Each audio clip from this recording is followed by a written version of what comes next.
¿Dónde más iré, Dios? ¿Dónde más iré? Tienes palabras de vida eterna. ¿Dónde más iré, Dios? ¿Dónde más iré? Tienes palabras de vida eterna. ¿Dónde más iré, Dios? ¿Dónde más iré? Tienes palabras de vida eterna. ¿Dónde más iré, Dios? ¿Dónde más iré? Tienes palabras de vida eterna. Palabra del Señor. ¿Qué pues? ¿Somos nosotros mejores que ellos? En ninguna manera, pues ya hemos acusado a judíos y a gentiles que todos están bajo pecado. Como está escrito, no hay justo, ni aun uno. No hay quien entienda, no hay quien busque a Dios. Todos se desviaron, a una se hicieron inútiles. No hay quien haga lo bueno, no hay ni siquiera uno. Sepulcro abierto es su garganta, con su lengua engañan. Veneno de áspides hay debajo de sus labios. Su boca está llena de maldición y de amargura. Sus pies se apresuran para derramar sangre. Quebranto y desventura hay en sus caminos y no conocieron camino de paz. No hay temor de Dios delante de sus ojos. Pero sabemos que todo lo que la ley dice, lo dice a los que están bajo la ley, para que toda boca se cierre y todo el mundo quede bajo el juicio de Dios. Ya que por las obras de la ley, ningún ser humano será justificado delante de él, porque por medio de la ley es el conocimiento del pecado. Oramos. Padre, te doy gracias por la bendición de esta hermosa reunión que disfrutamos junto a nuestros hermanos. Te pido ahora que me ayudes a poder transitar estos pasajes hablando de una manera clara, con fidelidad, que puedas dar el entendimiento a cada uno de los que están aquí para poder escuchar y que vos puedas hablar a lo más profundo de nuestros corazones. Edificar nuestras vidas por medio de tu palabra, obrar nuestras vidas y que realmente podamos ser muy bendecidos por medio de la exposición bíblica. Pido todo esto en nombre de Jesucristo. Amén. El título del sermón es El cuadro más triste de la Biblia. Así le puse de nombre. Hoy vamos a ver la primera parte. Es un pasaje con mucho para tratar. Para comenzar, no sé si ustedes, algunos, yo sé que muchos ahora ya no miran los noticieros tradicionales, muchos ahora consumen más por internet o por portales, ¿no?, de internet, lo que son las noticias, pero cada tanto seguramente si mirás un noticiero vas a ver que a veces cuando pasan algunas noticias en particular, antes de pasar el video o cuando va a empezar te ponen como un cartel que dice atención, imágenes sensibles, ¿no? Y es como que no hace mucho se usa eso, pero entiendo que se pone eso para buscar alertar a las personas que son un poco impresionables a que o no lo vean o si lo ven, que lo miren con cuidado, porque se pueden sentir muy impresionados, pueden sensibilizarse por lo que ven. No es que eso se ve con cada cosa, sino generalmente porque las imágenes que van a pasar en esos videos son duras. A veces se tratan de personas que son asaltadas, ¿no?, con mucha violencia, a veces se tratan de accidentes que son muy, muy graves, o a veces desastres naturales, no sé, terremotos, aludes, cosas así bastante importantes, y a veces ponen ese cartel, ¿no? Estimo que lo que provoca, ¿no?, que la persona que mira eso a veces como que se sensibilice, tiene que ver con que entiende que eso es algo que no es ficticio, no se trata de una película de terror o de algo inventado o imaginario, sino que es algo real. Eso genera muchas veces, ¿no?, esa sensibilidad ante estas cosas.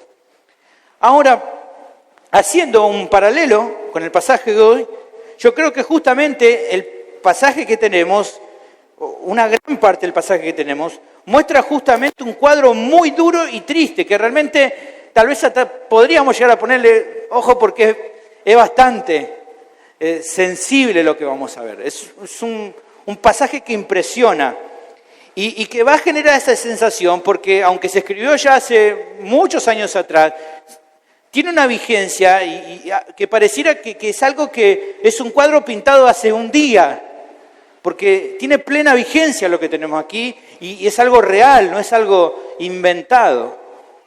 ¿De qué se trata? Bueno, del problema esencial que afecta a toda la raza humana. Estamos hablando, lo que el pasaje va a presentar y sobre lo que hablar es sobre el pecado.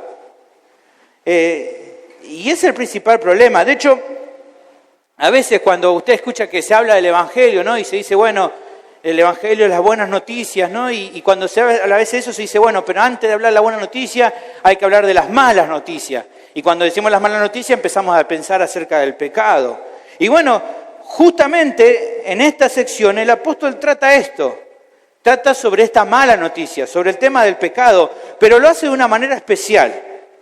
Y la verdad que cuando me puse a estudiarlo y a repasarlo y ir viendo cada parte, entiendo, en mi opinión personal, sencillamente es mi opinión, que en este pasaje en particular, Romanos capítulo 3, versículo 9 al 20, se hace para mí la descripción más honesta, más clara y más impresionante y a la vez la más triste y la más dura acerca del problema del pecado que tenemos en toda la Biblia, a mi juicio personal. Realmente es el cuadro más tremendo. Creo que es el más espeluznante, pero a la vez también el más claro respecto al problema del pecado, de todos los que podemos tener en la Biblia. ¿Y por qué te animo a escucharme con suma atención? ¿Por qué creo que es muy importante? Bueno, porque yo creo que solo teniendo una comprensión cada día más clara acerca del pecado, es que entonces vamos a poder entender por qué es importante alejarnos cada día más del pecado, hacer morir cada día más el pecado en nuestra vida. Solo cuando entendemos lo horrible que es el pecado y lo vamos comprendiendo con mayor claridad, vamos entendiendo por qué debemos evitar el pecado, por qué tenemos que correr, por qué tenemos que huir, por qué tenemos que no darle en nuestra vida lugar al pecado. Pero también creo que es importante que meditemos respecto a este pasaje, porque yo creo que te va a animar a que justamente alabes a Dios por entender la obra que Él ha hecho en tu vida para poder liberarte de la esclavitud del pecado. Así que pensando en esto, creo que más o menos va entendiendo un poco lo que voy, pero vamos a hacer un pequeño pensamiento. Si podríamos definir entonces el tema de este pasaje, tendríamos que decirlo de esta manera. El pecado es el problema más grande de toda la humanidad. Ese es el énfasis de este pasaje. El pecado es el problema más grande de toda la humanidad. El pecado es el problema más grande de cada ser humano que habitó, que habita y que habitará en este planeta. ¿Por qué? Bueno, el pasaje presenta 3 razones fundamentales para entender por qué el pecado es el problema más grande que tiene la humanidad. Y de esos 3 razones fundamentales, por razones de tiempo, solamente hoy vamos a ver uno solo. ¿Está bien? Yo sé que ahora estamos más fresquitos y podríamos ver las 3, pero dije, no, vamos a ir a ver una, vamos a verlo tranquilo porque hay mucho para ver y hoy solamente vamos a ver, como les digo, la primera de las razones. La primera de las razones la tenemos del versículo 9 al versículo 12. El pecado es el problema más grande de toda la humanidad porque todos los seres humanos están bajo su dominio y su control, naturalmente. Por naturaleza, todos están bajo su control y su dominio. Por eso, el pecado es el problema más grande de la humanidad. El pasaje comienza con una conexión entre lo que veníamos viendo y ahora presenta un tema nuevo. Versículo 9 dice, ¿qué pues? Entonces, ¿qué? ¿Somos nosotros mejores que ellos? En ninguna manera. Durante las secciones anteriores, ¿se acuerdan un poco lo que vimos? El apóstol fue marcando que el hecho de ser religioso, el hecho de practicar una religión, no coopera en nuestra salvación. Que se necesita un cambio verdadero realmente. Y él aclaró que no apuntara a que ser religioso o practicar una religión estuviera mal. Ni tampoco él quiso decir con lo que explicaba o con su enseñanza de que todos los religiosos estuvieran condenados. Eso no era lo que él enseñaba. Sino que lo que él decía es que para recibir el perdón de los pecados, para poder recibir un cambio de vida, la religión no aporta nada en eso. Que la salvación es por gracia y por medio de la fe. nada más. Y no por practicar una religión, sino que la religión era un resultado, o podría ser un resultado bueno de un cambio de vida. Ahora, a partir de eso, de todo lo que he hablado, entonces a modo de conclusión, este versículo 9 al versículo 20, él empieza a cerrar las ideas respecto al tema de la condenación de todas las personas. Entonces, luego de todo lo que explicó, en estas secciones como que cierra este tema y luego va a venir otro tema también que va a estar muy conectado, pero él como que busca cerrar esto y entonces finalmente es una pregunta que es la que tenemos acá. Hace una pregunta en el mismo estilo que él viene usando, ¿no? El estilo de discusión. Como que alguien se planta delante de él, uno que tiene un pensamiento diferente, y le hace la pregunta. Entonces, ¿qué? ¿Somos nosotros mejores que ellos? Esto podría leerse, ¿no? Entonces, ¿qué? ¿Quién tiene la ventaja? ¿Es más ventajoso ser judío? ¿Es más ventajoso ser gentil? ¿Quiénes entonces son los que tienen la ventaja? ¿Hay alguien que tenga ventaja entonces para poder llegar hasta Dios? Bueno, la respuesta está en lo que dice ahí en la mitad del versículo. Nadie tiene ventaja. Nadie. Y para aclarar esto, justamente lo que viene después, dice, sino que ya hemos acusado a judíos y a gentiles que todos están bajo pecado. Pablo está despejando cualquier duda. Dice, yo ya les dije, yo no soy pro-gentil como algunos dicen, no soy antisemita como algunos me acusan, no pienso que mi contexto judío de procedencia me genere una ventaja respecto a los demás, sino que como yo enseño siempre, todos los seres humanos están bajo una misma condición. Como dice nuestro texto ahí, todos están, ¿qué dice? Bajo pecado. Y aunque sea algo tal vez que pasa inadvertido, esta palabra bajo pecado es muy interesante, realmente es muy interesante.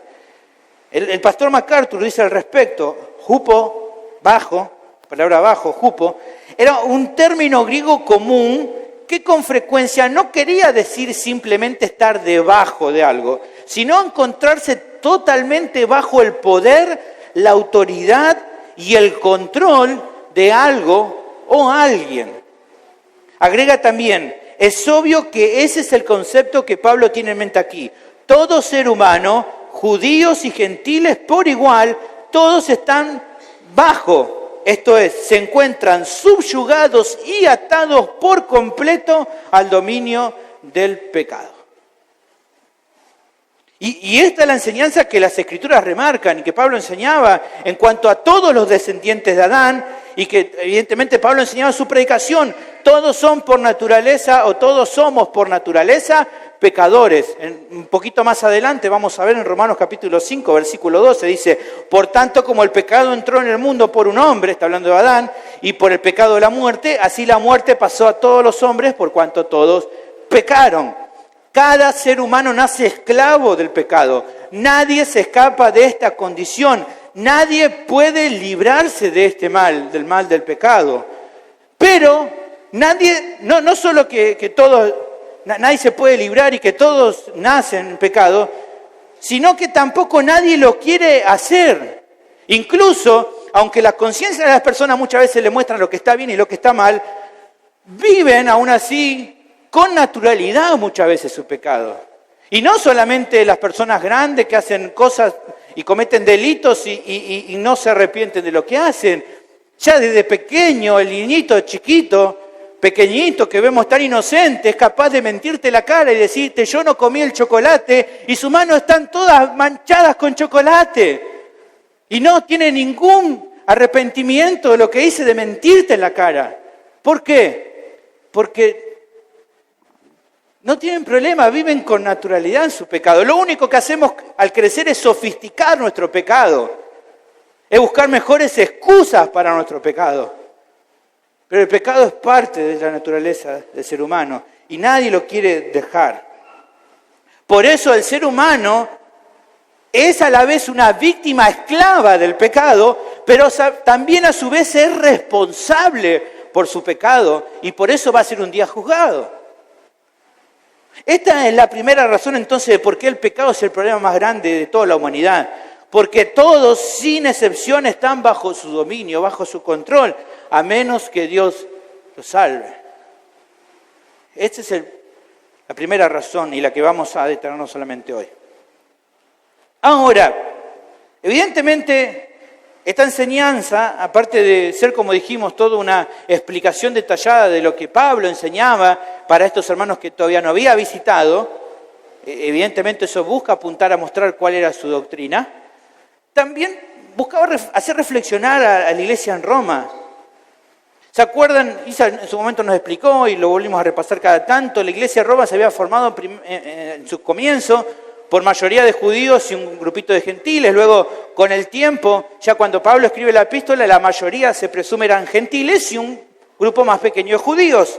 Aparentemente se estaban generando cierta clase de tensiones dentro de la iglesia.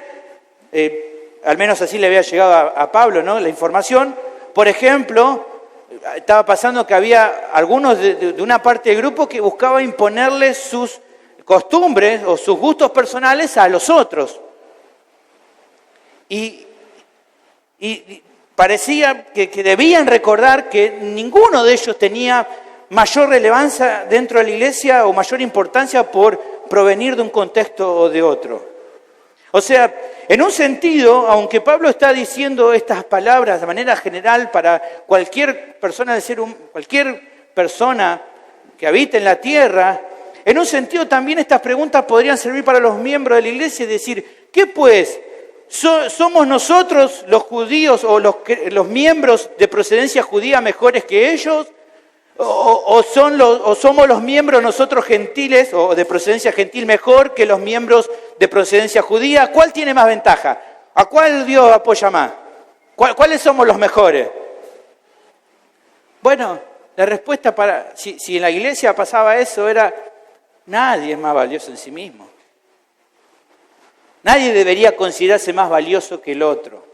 Nadie debería pensar de sí mismo que es más valioso que el otro hermano. Y obviamente, porque ¿qué es lo que pasa?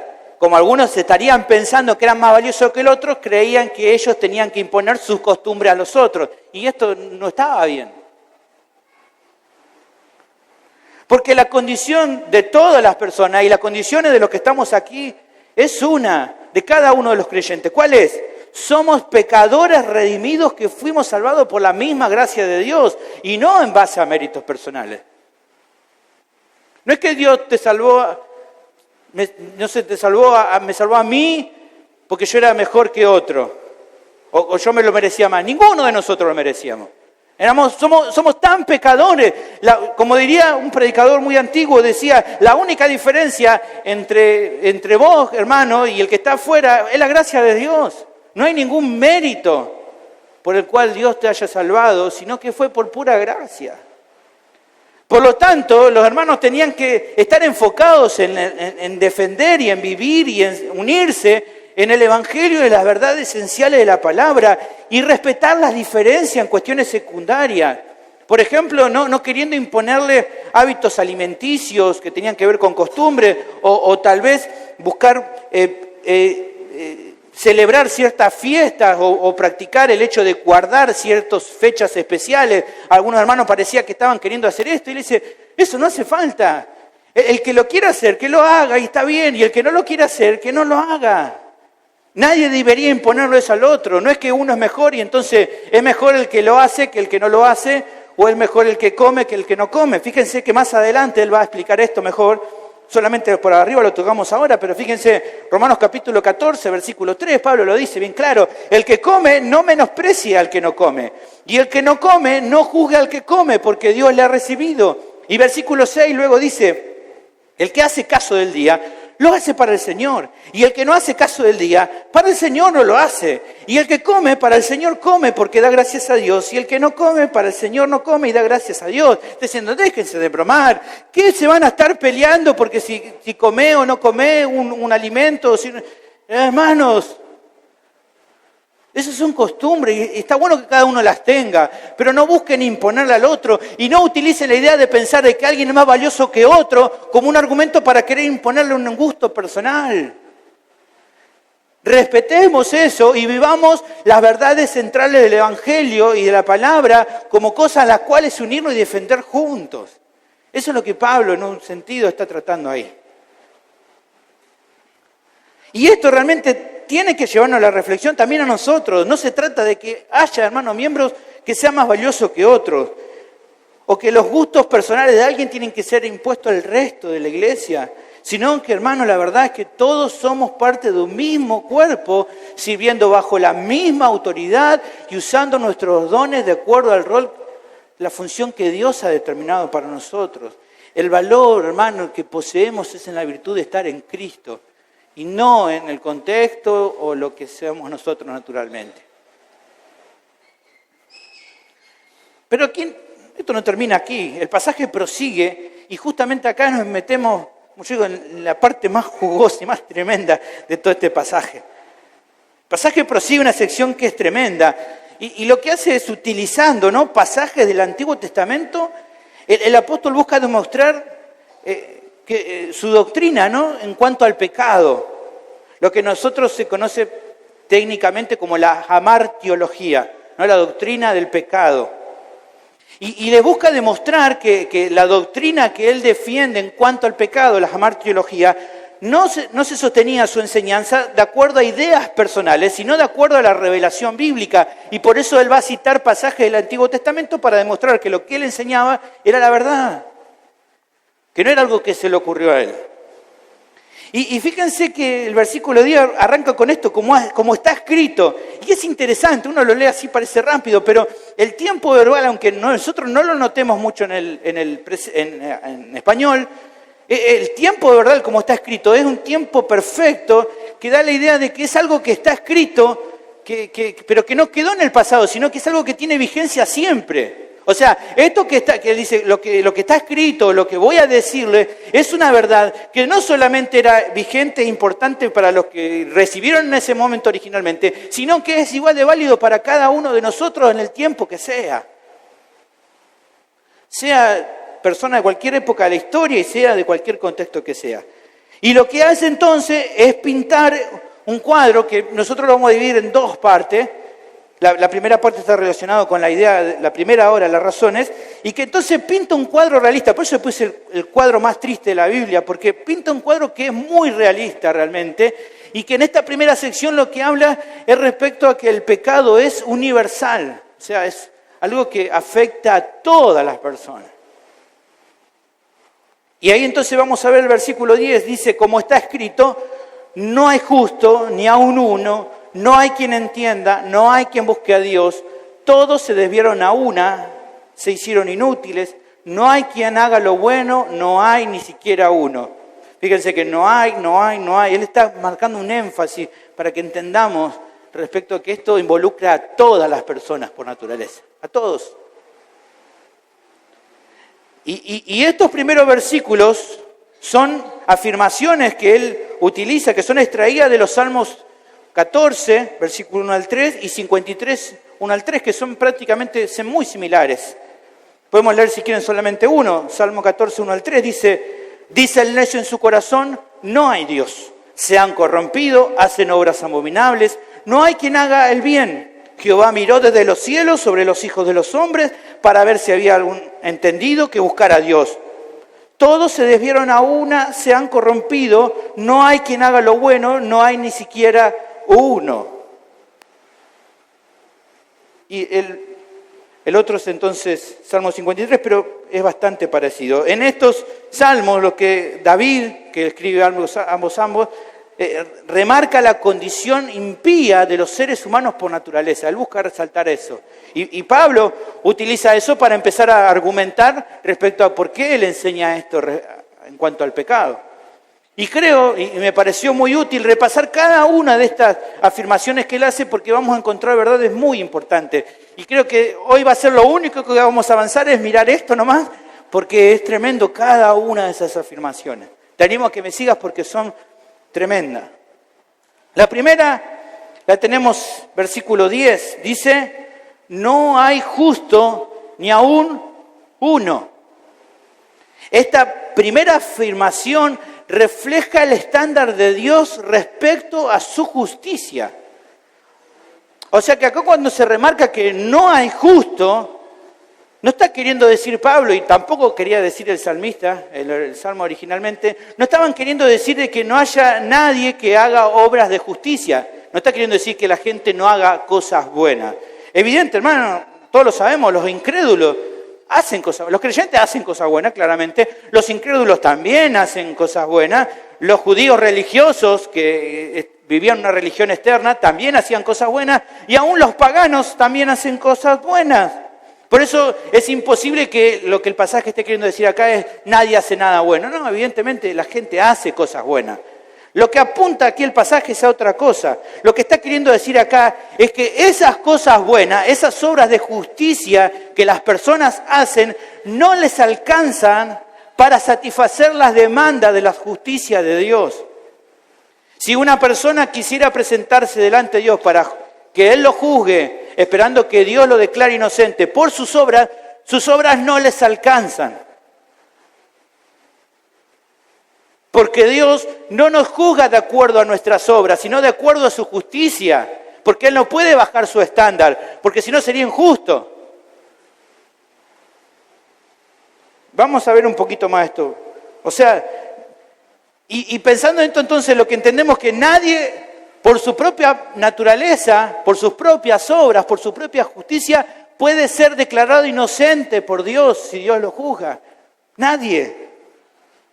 Porque, bueno, primero porque somos, como vimos, una raza caída en Adán.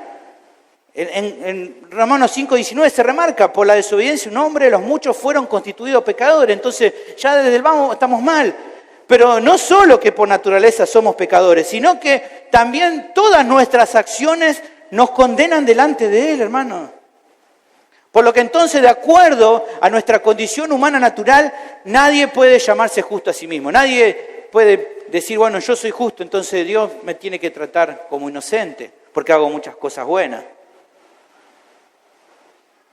No importa, hermano, que hay algunos que digan, bueno, pero yo soy una persona religiosa, yo hago cosas buenas, yo no mato a nadie, yo hago obras de caridad.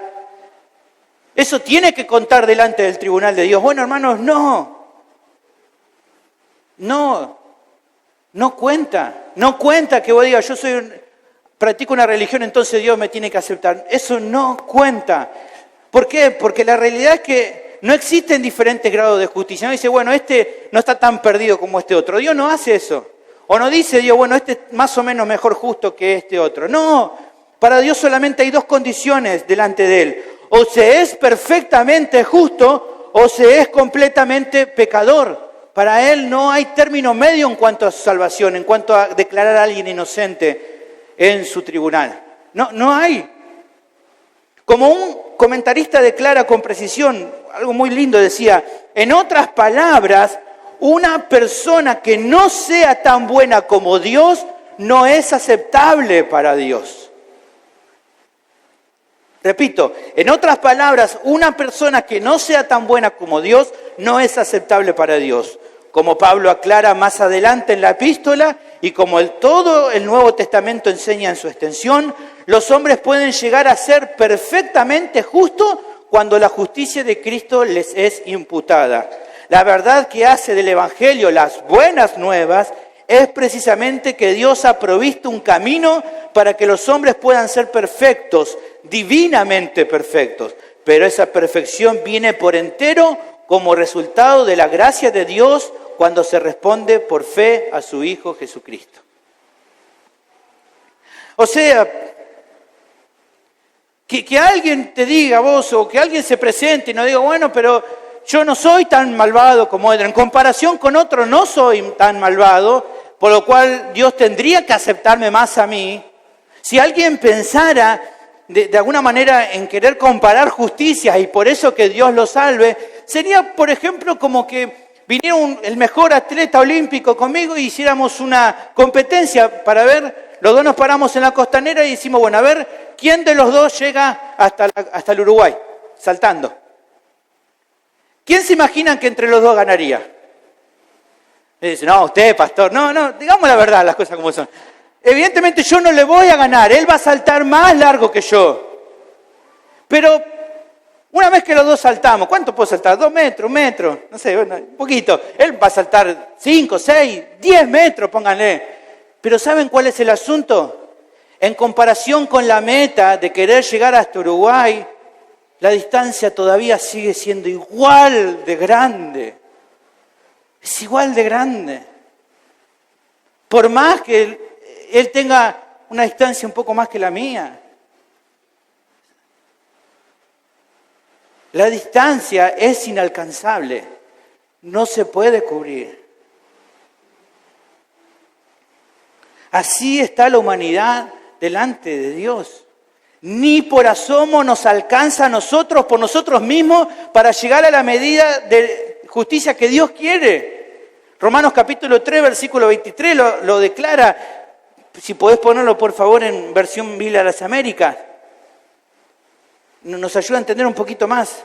Hay un verbo ahí que lo ayuda a entender. Dice, por cuanto dice, todos pecaron y no alcanzan. No nos alcanza para llegar. Porque lo que Él demanda de cada ser humano, el Señor Jesús lo dijo bien claro. ¿Qué dijo Él? En Mateo capítulo 5, versículo 48. Sean vosotros perfectos como vuestro Padre que está en los cielos es perfecto. Entonces esta afirmación es bastante clara. No hay nadie que por naturaleza se pueda considerar a sí mismo justo. No hay ni siquiera uno. Pero la buena noticia es que una vez en toda la historia de la humanidad hubo un hombre que sí fue perfecto, que sí alcanzó la medida, que sí llegó a alcanzar la justicia que Dios necesitaba satisfacer. Ese hombre es Jesús. 2 Corintios capítulo 5, versículo 21 lo reclama con claridad. Dice, Cristo es el único que no conoció pecado. Es el único que satisfizo las demandas de la ley. Pero el pasaje prosigue y dice el versículo 11, una nueva frase, dice, no hay quien entienda. La segunda afirmación apunta a que no solo todos los seres humanos por naturaleza no alcanzan el estándar de Dios en cuanto a su justicia, sino que tampoco están capacitados naturalmente para comprender su verdad. O sea, aunque todos tienen evidencias suficientes para comprobar que hay un Dios verdadero, en la revelación general de Dios, por eso como vimos con Isaías en Romanos 1:20, no tienen excusa. Todos tienen evidencia suficiente para saber que Dios existe. A causa de sus pecados, ninguno puede conocer de verdad a Dios. ¿Por qué? Bueno, porque para el hombre natural, las cosas que son de Dios, las cosas espirituales, son, como dice el pasaje de 1 Corintios, son locura. No las puede discernir. Así dice 1 Corintios 2:14. Para él son locura.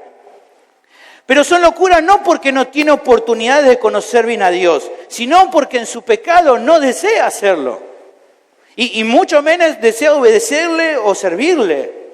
O sea, pensando en la ilustración anterior, se podría decir que no solo que no le alcanza para llegar, sino que tampoco sabe cómo llegar. O sea, la persona que se pone y que quiere saltar, evidentemente no va a llegar nunca hasta la otra costa y evidentemente no sabe para dónde está la otra costa donde quiere llegar. No tiene manera. Efesios capítulo 4, versículo 18 nos da una declaración bastante clara para entender la condición de los seres humanos. Lejos de Dios, su propia naturaleza, dice respecto al pecador no regenerado, tienen el entendimiento entenebrecido, ajenos de la vida de Dios por la ignorancia que en ellos hay, por la dureza de su corazón. No es que, entendamos bien, no es que a causa de su ignorancia, de que son ignorantes, se entregan al pecado, sino que como están en el pecado, como están bajo el pecado, están en completa ignorancia.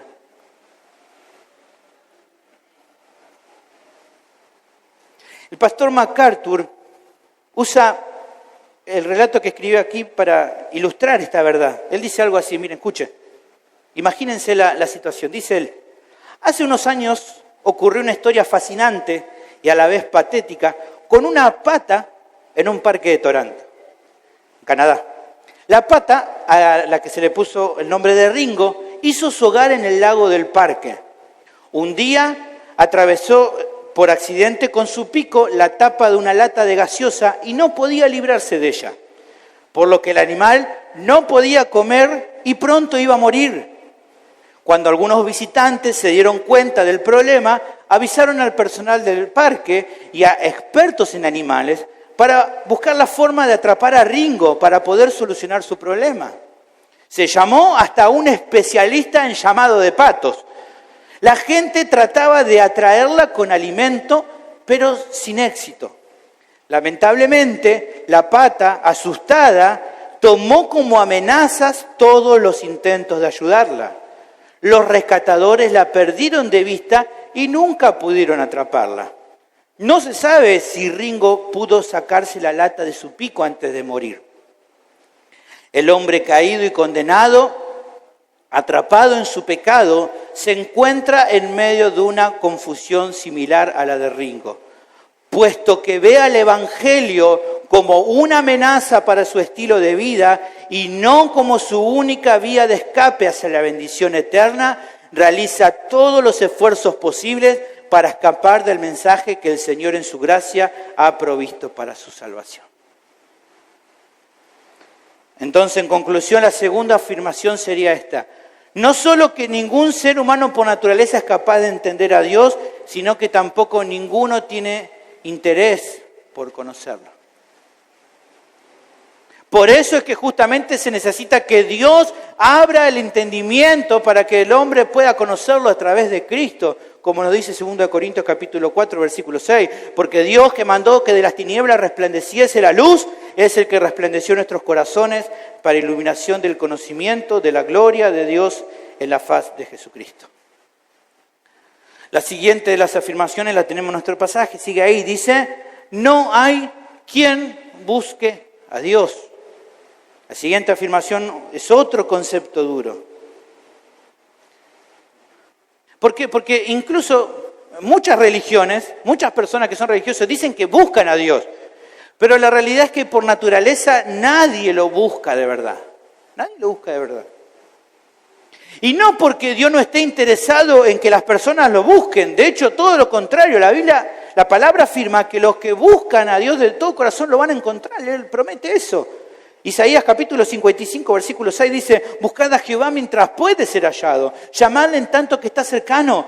Deje el impío su camino y el hombre inicuo sus pensamientos y vuélvase a Jehová, el cual tendrá de él misericordia, y al Dios nuestro, el cual será amplio en perdonar. Entonces el problema no es que Dios no quiera que nadie viene. Él sí, no tiene problema.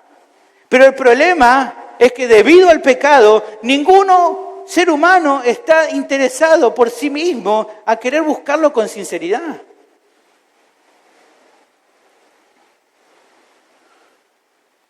Por eso la buena noticia del Evangelio es que aunque nadie quiso buscar a Dios, o como nadie quiso buscar a Dios, fue Dios quien vino a buscar al ser humano que estaba lejos de él. Que fue Dios quien se acercó y que fue Dios quien lo atrajo hacia él. Juan capítulo 6, versículo 37 dice, todo el que Padre me da va a venir a mí y el que a mí viene no le echo fuera. Por eso nadie puede jactarse de que haya buscado a Dios por sí mismo, sino que aquel que se acercó a Dios es porque primero Él tuvo la iniciativa de traerlo. Juan 6:44 vuelve a decirlo, ninguno puede venir a mí si el Padre que me envió no le trajere, y yo le resucitaré en el día postrero. Ya seguramente te vas dando cuenta entonces que buscar a Dios no significa identificarse nomás con una religión, o buscar a Dios no significa simplemente decir yo amo a Dios y cantar canciones y hacer muchas cosas como hacen los religiosos. No alcanza con eso. No alcanza. Eso no quiere decir que alguien esté buscando a Dios porque haga eso. Fíjense el pueblo de Israel. En un momento el profeta los acusa porque dice, ustedes alaban a Dios, pero su corazón está lejos de buscar a Dios.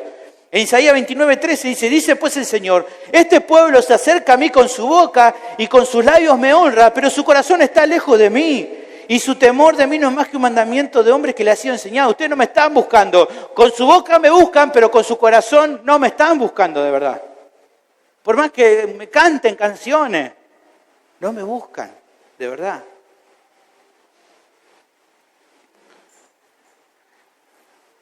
El que busca de verdad a Dios, que ha recibido una obra de salvación en su vida, se muestra en que tiene al Señor siempre delante de él. El Señor es todo para él. El salmista decía en capítulo 16, versículo 8 del Salmo, a Jehová he puesto siempre delante de mí. Este es alguien que busca de verdad a Dios. Alguien que busca primeramente, que busca realmente a Dios. Como dice el Señor Jesús, busca primeramente ¿qué cosa? El reino de Dios es su justicia. Eso es alguien que busca realmente a Dios. Alguien que busca a Dios, como dice Gálatas capítulo 2, versículo 20, ya no vive para sí mismo, sino que ahora se ha rendido al señorío de Cristo. Como dice Pablo, con Cristo estoy justamente crucificado. Ya no vivo yo, más vive Cristo en mí. Eso es buscar realmente a Dios. Alguien que ya no vive para sí mismo. Y que como resultado de que no vive para sí mismo ya, vive ahora en el temor a Dios, buscando agradarle a todo. ¿Por qué? Porque él está consciente de la presencia de Dios, que está delante de Dios. Alguien que lo busca realmente es alguien que se alimenta de su verdad, que le habla mediante la oración, que de verdad es un adorador de verdad de Dios, no solamente cantando canciones o haciendo algunas cositas, es en su semana. Está buscando a Dios, busca agradarle. Eso es un verdadero adorador. Su vida está absorbida en Cristo y es Cristo quien controla sus pensamientos, sus planes, sus deseos. Como vimos que Pablo decía, Cristo es mi más sublime obsesión. Y este es el punto, hermano. Un ser humano por naturaleza no puede buscar a Dios de esa manera. No hay nadie que naturalmente se deleite en el Señor de esta manera. Por eso se necesita un nuevo nacimiento, una nueva naturaleza que cambie nuestro gustar espiritual y que capacite el alma para disfrutar de verdad del Señor. Esa es la realidad. El pasaje sigue adelante y dice, todos se desviaron, a una se hicieron inútiles. La siguiente afirmación apunta a otra condición de cada ser humano. No es solamente que nadie busca a Dios, sino que también la condición es que todos perdieron el rumbo. Todos se han descarriado completamente. Si el camino hacia la vida eterna, si el camino hacia Dios estuviera hacia la derecha, todos se fueron hacia la izquierda. Eso es lo que está diciendo aquí. El profeta Isaías nuevamente lo explica con claridad. Dice, todos nosotros nos descarriamos como ovejas. Cada cual se apartó por su camino. Isaías 53:6. Aquí la idea de desviarse, clino la palabra en original, se refiere a ir para un lugar diferente al que se debía. En aquella época cuando se utilizaba esta palabra en la jerga militar, era para hablar acerca de los desertores. Los que tenían que ir al frente de la batalla y se escapaban, se iban para otro lado. Lamentablemente, hermanos, cada ser humano se ha alejado de Dios, ha seguido su propio camino. Y lamentablemente en su propia percepción piensa que ese camino lejos de Dios es un camino derecho, pero Proverbio dice que ese camino tiene fin de muerte. Pero ellos creen que están yendo por la mejor senda, lejos de Dios, y no entienden que ese camino los lleva a la perdición, como dice Proverbio capítulo 14, versículo 12. Y como consecuencia de desviarse y alejarse de Dios es que entonces todos, de una misma manera, a una misma manera, todos se hicieron inútiles. O sea, como no están en el camino adecuado, no pueden ser útiles para el propósito por el cual fueron creados. No sirven más. Fueron hechos para otra cosa, pero como se desviaron, ya no sirven. El término aquí en el original, para hacerse inútil, acreyó, se usaba muchas veces para hablar acerca de la leche que se volvía agria, que se volvía rancia. Ya no servía para tomarse, pero no solo no servía para tomarse, tampoco servía como ingrediente para ninguna comida comestible. Ya no se podía, para nada que se pueda comer. No servía más. ¿Qué quiere decir todo esto? En otras palabras, que la vida sin Dios no sirve para nada. Que la vida sin Dios no tiene un propósito de verdad. Y no importa que a veces le demos vuelta a este asunto y que digamos, bueno, pero si hago tal cosa. Hermanos, no importa que se fijen, que las personas se fijen metas importantes para su vida. La realidad es que la única vida que vale la pena vivirse es la que se vive para Dios. Esa es la realidad. Pero la realidad también es que cada ser humano que vive sin Dios, que vive sin Cristo, su vida es como una rama seca que no puede servir para nada, sino solamente para ser echada al fuego.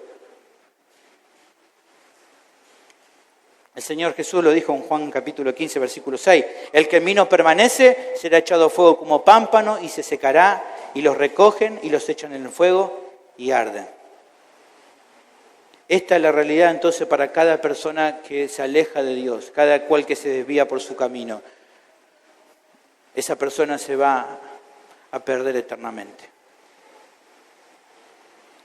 Salmo 73, 27 lo dice con claridad, muchas veces lo cantamos, porque he aquí los que se alejan de ti van a perecer. Vos, Señor, vas a destruir a todo aquel que de ti se aparta. La siguiente de las frases importantes es, la última que vamos a ver hoy es, no hay nadie quien haga lo bueno. Versículo 12. No hay quien haga lo bueno, no hay ni siquiera uno. Uniendo todo lo que hasta aquí vamos viendo, se llega a este concepto final. La idea aquí de hacer lo bueno, la palabra lo bueno, hay crestotes, se refiere a hacer lo que corresponde, lo que es moralmente bueno. O sea, aunque a veces las personas hagan cosas buenas, naturalmente no pueden vivir en la bondad y en la rectitud que Dios demanda de ellos. O sea, por más que cuando a veces escuchamos el Evangelio decimos, no es que somos personas buenas que a veces hacemos cosas malas, al revés, somos personas malas que a veces hacemos cosas buenas. O sea, delante de Dios, las cosas buenas que hacemos, de acuerdo al estándar de Dios, Él nos sigue considerando como gente mala.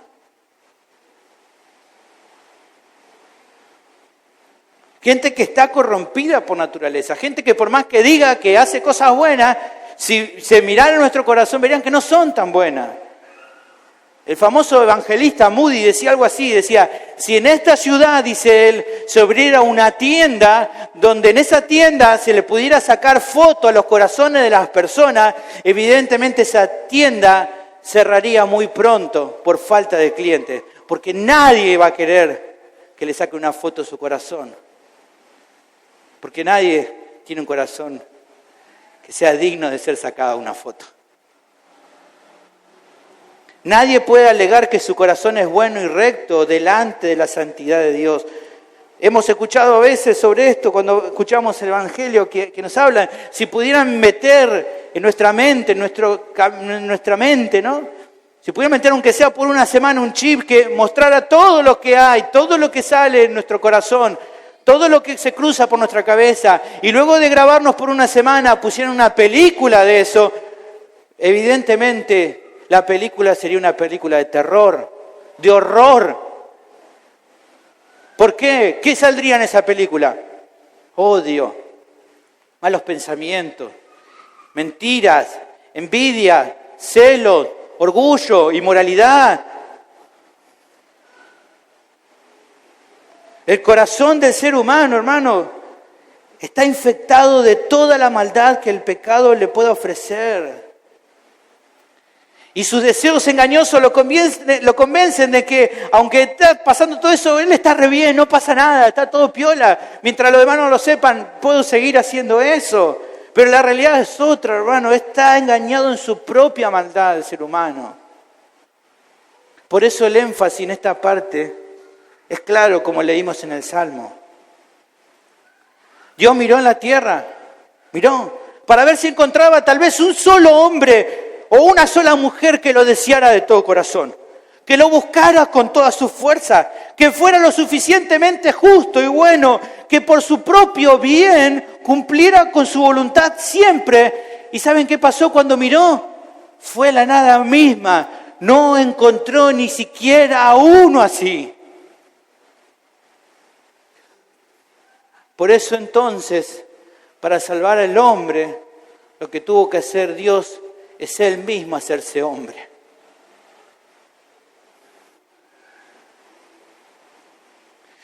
Y para cumplir con este plan de salvar al hombre, era necesario que Él naciera de una virgen para que su concepción sea libre del pecado heredado.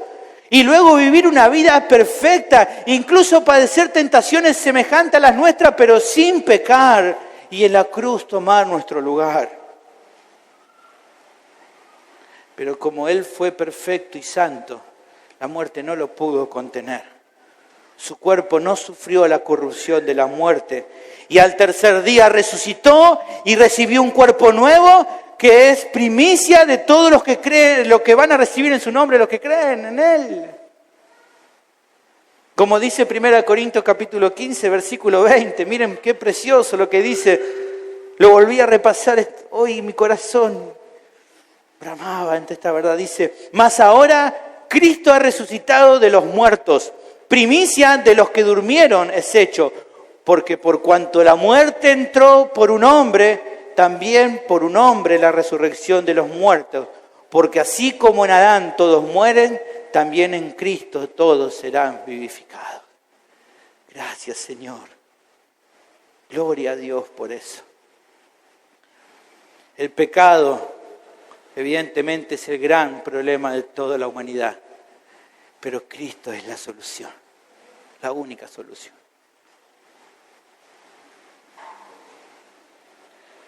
Ahora, tal vez, hermanos, hace falta volver a pensar en esto. A veces, quizás Dios hace algunos años te ha salvado y a veces nos olvidamos de pensar en esto. ¿Te das cuenta de lo que Dios hizo por tu vida, por medio de Cristo? ¿Te das cuenta de lo que Dios hizo, esto del perdón de pecado? Decimos, bueno, Dios me perdona mis pecados. ¿Te pusiste a reflexionar, no sé, esta semana?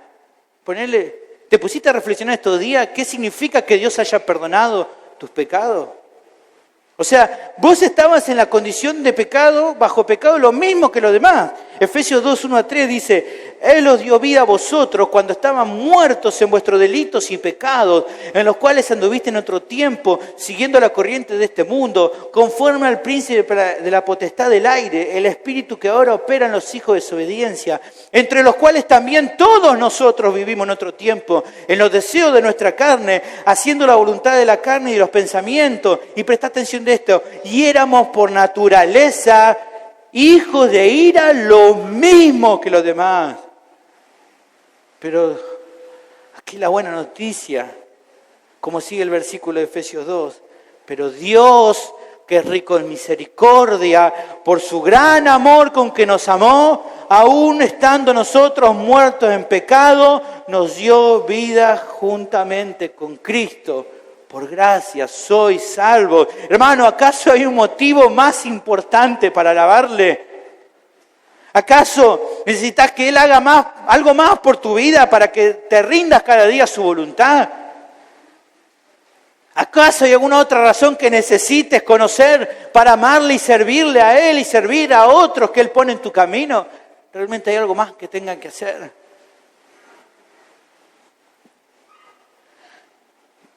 Finalmente, antes de terminar esta primera parte, quiero hablarle a aquellas personas que todavía no han recibido el perdón de sus pecados.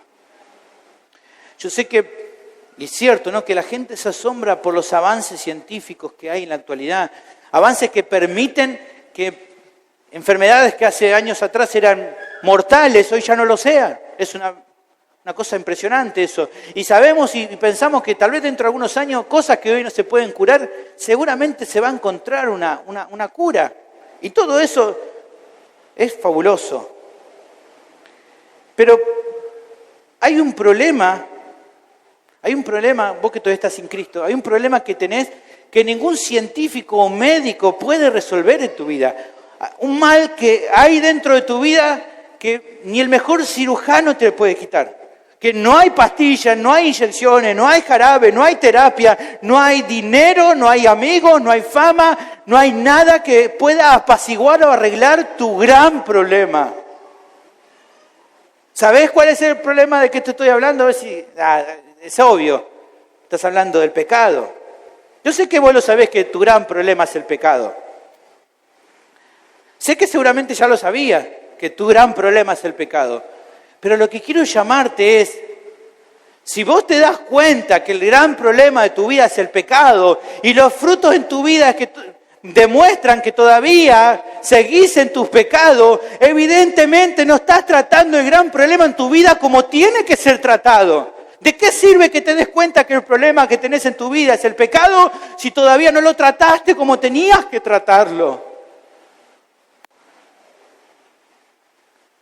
No te sirve la religión para tratarlo. No se arregla con que me digas o te prometas a vos mismo que te vas a empezar a poner las pilas. Tenés que entender que tenés que dejar de hacer con tu vida lo que estás haciendo y volverte a Cristo. Tenés que dejar de confiar en vos mismo y volverte a Él, confiar solo en Jesús. Porque el pecado te está destruyendo y te va a llevar al infierno. Pero Dios hoy por medio de Cristo te ofrece vida abundante, una vida eterna, el perdón de tus pecados.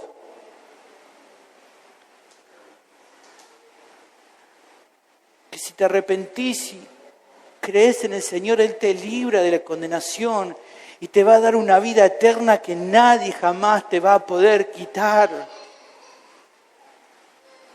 Mi pregunta es, ¿qué esperás para venir a Cristo? Amigo, amiga que me escuchás, no dudes más. Vení hoy a Cristo.